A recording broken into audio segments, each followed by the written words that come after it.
Before we get started, I have to talk about a topic that is not new to us here in New York, and that is extreme weather.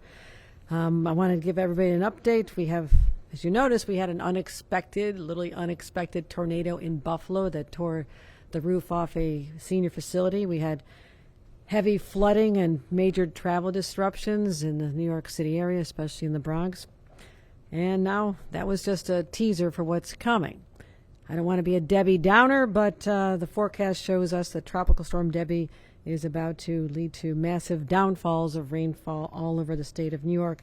We're expecting that starting tonight, significant rainfall that will lead to flash flooding. It begins tonight, intensifies Friday, continues into Saturday. We expect up to 6 inches of rain in some parts of our state. That'll mean 2 inches per hour, which is fairly cataclysmic. Mostly it is focused on upstate, not the downstate area with the higher populations, which is good news. Will be some rainfall, but from I-81 to in the west to I-87, these between Pennsylvania and Canada, it's a large area, but we have to be prepared for this. The weather has changed so radically, unexpectedly, last minute, and we pay very close attention to the forecasters, but we've had some seriously extreme events, Rome in July, Fulton County just a couple days ago. So to prepare, we need to protect New Yorkers. I've activated 100 National Guard to be ready to be deployed where necessary. Once again, we have to open our Emergency Operations Center.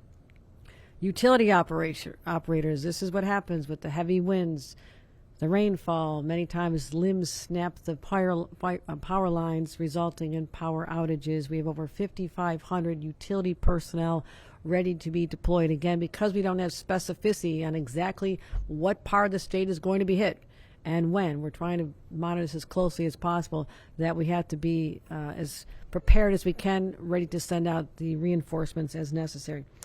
We have state agencies pre-positioning swift water rescue teams, because we've seen with some massive flooding events, not the least of which was a 1,000-year flooding event just last year before.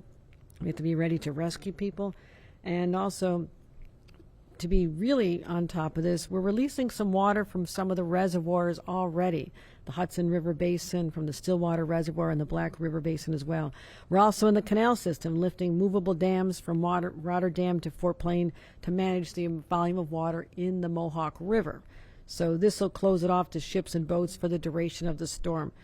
Also communicating intensely with local emergency management teams, the county executives, the county administrators as well.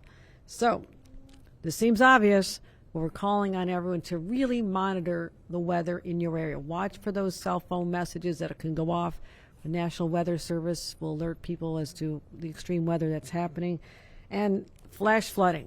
More lives are lost during a storm event because of flash flooding. People in vehicles that are swept away, and I've said so many times, it does not take much rain to literally turn your vehicle into a boat floating down a river, sometimes at rapid rates.